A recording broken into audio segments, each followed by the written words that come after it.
வணக்கம் பாலமுருகன். சென்னையில விடிய விடிய மழை பெஞ்சிட்டு இருக்கு. அதை எப்படி ஹேண்டில் பண்றது அப்படிங்கிறது இங்க டிஎம்கே வெர்சஸ் ஏடிஎம்கே. இது இங்க ஆல்ரெடி கவர்மெண்டா இருந்த காரணத்தினால ஒருத்தருக்கு ஒருத்தர் நீங்க சரியா பண்ணல அப்படின்னு சொல்லி சண்டை எடுத்துட்டு இருக்கக்கூடிய சூழ்நிலையில போன தடவை இந்த ஜெயலலிதா பீரியட்ல இந்த சென்னையில இருக்கக்கூடிய மிக மோசமான இந்தியாவிலேயே மிக மோசமான கெட்ட பெயரை இந்த ஜெயலலிதா எடுத்துக்கக்கூடிய ஒரு விஷயத்த ஒரு பாடமாக கற்றுக்கொண்டு இனி வரக்கூடிய காலகட்டத்துல மழை வெள்ளத்துல சென்னை மக்கள் பேரிடருக்கு உள்ளாகாம ஒரு துரிதமான நடவடிக்கை எடுக்கணும் அப்படிங்கிறத கவர்மெண்ட் அமைச்சதுல இருந்து ஒரு மிகப்பெரிய ஒரு ஒர்க்காவே செஞ்சுட்டு இருக்கக்கூடிய டிஎம்கே கவர்மெண்ட், இது இல்லாம துணை முதலமைச்சராக இருக்கக்கூடிய உதயநிதி பண்ணிருக்கக்கூடிய அர்ப்பணிப்பு உணர்வோட செஞ்சிருக்கக்கூடிய அவருடைய ஒர்க்குக்கு இங்க இருக்கக்கூடிய மக்கள் எல்லாமே சற்றே குட் சர்டிஃபிகேட் கொடுத்துட்டு இருக்கக்கூடிய சூழ்நிலையில இங்க ஒருத்தன் ஒப்பாரி வச்சு அழுதுருக்கான். அவன் தான் சீமான்கிறவன். அவன் விட்டுருக்கக்கூடிய அறிக்கை என்னங்கிறத பார்க்கலாம்.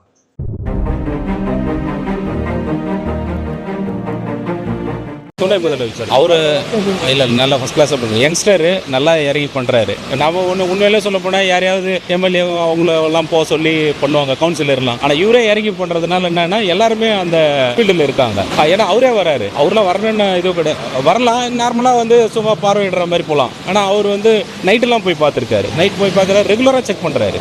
அதனால தான் இவ்வளோ ஃபாஸ்ட்டாக ஒர்க் நடக்குது. பரவாயில்ல, நல்லா ஃபீல்டு ஒர்க் நல்லா ஃபர்ஸ்ட் கிளாஸாக பண்ணுறாரு. அவங்கள பொறுத்த வரைக்கும் அதை நல்லா பண்ணணும்னு நினைக்கிறாங்க. அதெல்லாம் பெட்டராக தான் வருது.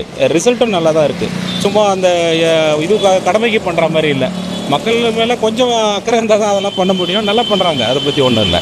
ஏன்னா அது நைட்டுலாம் அவர் போயிட்டு பார்க்கணுன்றது கிடையாது. வேலைச்சேரிலாம் போய் பார்த்துருக்காரு. நியூஸில் பார்த்தேன். நான் ஆஸ் ஆஃபீஸ் போயிட்டேன் நான். சரிங்களா, அது எங்களை பாதிக்காத அளவுக்கு ஒன்று பண்ணுறாங்கன்னா அது ரொம்ப சந்தோஷம். சரிங்களா, நல்லா இருக்குது, நல்லா பண்ணுறாங்க. சரிங்களா, தேங்க்யூ. இங்கே கிடக்கிறதெல்லாம் கிடக்கட்டும், கிளவியை தூக்கி மனையில வைங்கிற மாதிரி எப்ப பார்த்தாலும் என்ன நடந்தாலும், அதாவது காமால கண்ணனுக்கு பார்ப்பதெல்லாம் மஞ்சள், அரண்டவனுக்கு இருண்டு, இந்த இருட்டு எல்லாமே பேய் சொல்லிட்டு ஒரு பழமொழி இருக்கு. அந்த மாதிரி என்ன நன்மை நடந்தாலும் கண்ணை மூடிக்கொண்டு விரலை அவன் இந்த அரசின் மீது நீட்டக்கூடிய கேடித்தனமான கேவலமான ஒரு விஷயத்த தொடர்ச்சியா செய்யறதுக்குன்னே இங்க ஒரு குரூப்பை ஆர்எஸ்எஸ் பிஜேபியில இருக்கக்கூடிய அந்த நாக்பூர் முதலாளிகள் பிக்ஸ் பண்ணி வச்சிருக்காங்க. அதன் அடிப்படையில எவ்வளவுக்கு எவ்வளவு துரிதமாக ஒரு கவர்மெண்ட், அதுவும் ஒரு அரசு, மக்கள் நல அரசு, இது ஒரு என்ன பண்ணும், ஒரு மிகப்பெரிய பேரிடர் உண்டாகுது, ஒரு மிகப்பெரிய பெருமழை உண்டாகும் போது அந்த மழையில இருந்து மக்களை எப்படி காப்பாற்றணும் அப்படின்னு சொல்லிட்டு முன்னெச்சரிக்கை நடவடிக்கையாக எல்லா வகைகளையுமே அவங்களால முடிஞ்ச அளவுக்கு செய்யறாங்க. அந்த இடத்துல நாம என்ன பண்ணணும் கேட்டீங்கன்னா, இந்த இடத்துல ஒரு ப்ராப்ளம் இருக்கு, கொஞ்சம் சரி பண்ணி கொடுங்க அப்படின்னு கேட்கும் போது அவங்க அதை கவனத்துல எடுத்து செய்யக்கூடிய ஒரு விஷயம்தான் ஆக்கப்பூர்வமான விஷயம். அதான் இவனுக்கு பண்ணக்கூடிய வேலை என்ன கேட்டீங்கன்னா, தொடர்ச்சியாக குற்றம் சொல்றதுக்கு.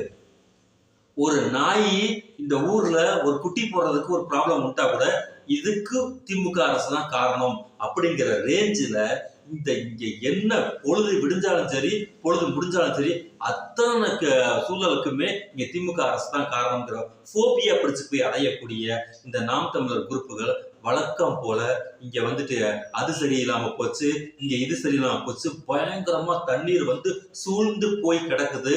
அதை இது பண்றதுக்கான டைலூஷன் பண்றதுக்கான அந்த ஒரு ஆப்ஷனே இங்க கிடையாது. அப்படி இப்படின்னு சொல்லிட்டு கேவலமான ஒரு ஒப்பாரிய இவன் தொடர்ச்சியா செஞ்சுக்கிட்டு இருக்கான்.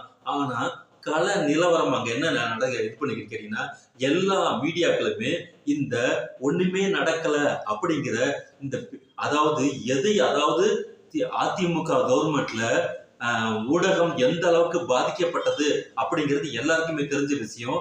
அவ்வளவு சில பேர் என்ன பண்ணுவாங்கன்னு கேட்டுட்டீங்கன்னா, பெரிய ஊடகங்கள், இந்த ஆனந்த விடம் மாதிரி பெரிய ஊடகங்கள்லாம் பகிரங்கமா அங்க இருக்கக்கூடிய உண்மையான நிலவரத்தை மக்கள் முன்னாடி சொல்லும் போது அவங்க எவ்வளவு அச்சுறுத்தலுக்கும் துன்பத்துக்கும் ஆளானாங்க. அதன் அடிப்படையில இங்க இருக்கக்கூடிய மீடியாக்கள் எல்லாம் மௌனமாக காரியம் சாதிச்சு இருந்தது. அப்போ அதன் பிறகு கொரோனா பீரியடும் அதே மாதிரி தான். ஆனா இப்போ அனைத்து ஊடகங்களும் வந்துட்டு சுதந்திர தன்மையோட அங்க இருக்கக்கூடிய நிலைமைய உண்மை எது பொய் எதுன்னு சொல்லக்கூடிய அளவிற்கு சுதந்திர தன்மையும் ஜனநாயகத்தையும் இங்க இருக்கக்கூடிய திமுக அரசு வழங்கி இருக்கிறது என்ற ஜனநாயகத்தை உணர்ந்திருக்கின்ற காரணத்தினால அது பாடல வேலை செஞ்சுட்டு இருக்கு.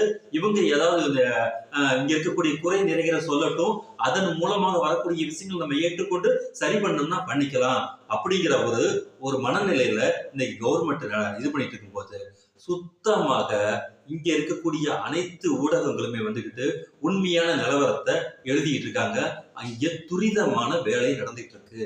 ஒரு மழை பெஞ்சுக்குன்னா சிங்கப்பூரா இருக்கட்டும், மலேசியாவாக இருக்கட்டும், எல்லாருமே என்ன சொல்றாங்கன்னா மழை போர்ஸ மொத்தமா இங்க கொட்டி தீர்க்கும் போது அது படிமமாகிறதுக்கு வடிஞ்சு போறதுக்குமான டைம் எடுக்கும்.